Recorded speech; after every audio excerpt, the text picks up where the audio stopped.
দেশে এমন কোনো পরিস্থিতি সৃষ্টি করা উচিত নয় যেই পরিস্থিতির কারণে নির্বাচনী কার্যক্রম অনিশ্চয়তার কবলে পড়ে। আমরা দ্রুত নির্বাচন চাই। নির্বাচন নিয়ে অনেকের অনেক রকম শঙ্কা রয়েছে, উদ্বেগ রয়েছে, জনমনে নানা রকম জল্পনা কল্পনা রয়েছে। আমরা মনে করি এসবের অবসান হওয়া দরকার।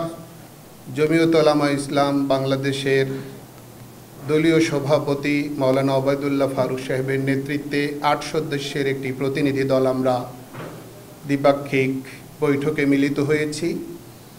হৃদ্যতাপূর্ণ এই বৈঠকে অনেকক্ষণ সময় আমরা চলমান রাজনৈতিক পরিস্থিতি, সংস্কার কার্যক্রম এবং আগামী নির্বাচন সহ বিভিন্ন গুরুত্বপূর্ণ বিষয় নিয়ে আলোচনা করেছি।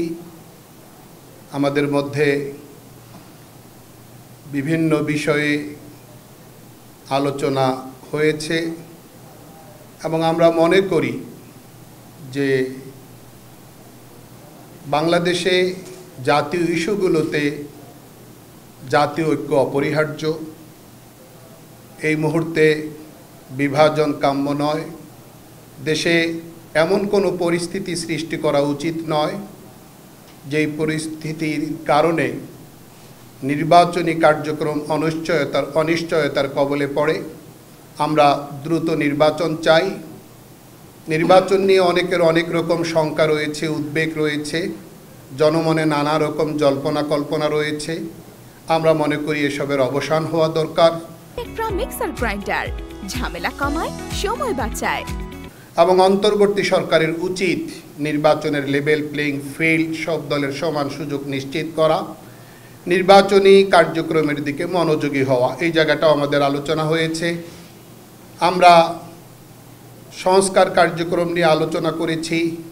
23 কার্যদিবসে জাতীয় ঐকমত্য কমিশন রাজনৈতিক দলগুলোর সাথে দীর্ঘমেয়াদে সংলাপ করে যেই জায়গাগুলোতে আমরা সব রাজনৈতিক দল একমত হয়েছি, যেখানে একমত হওয়া একটু কঠিন ছিল সেখানে নোট অফ ডিসেন্ট দিয়ে হলেও একমত হওয়ার চেষ্টা করা হয়েছে।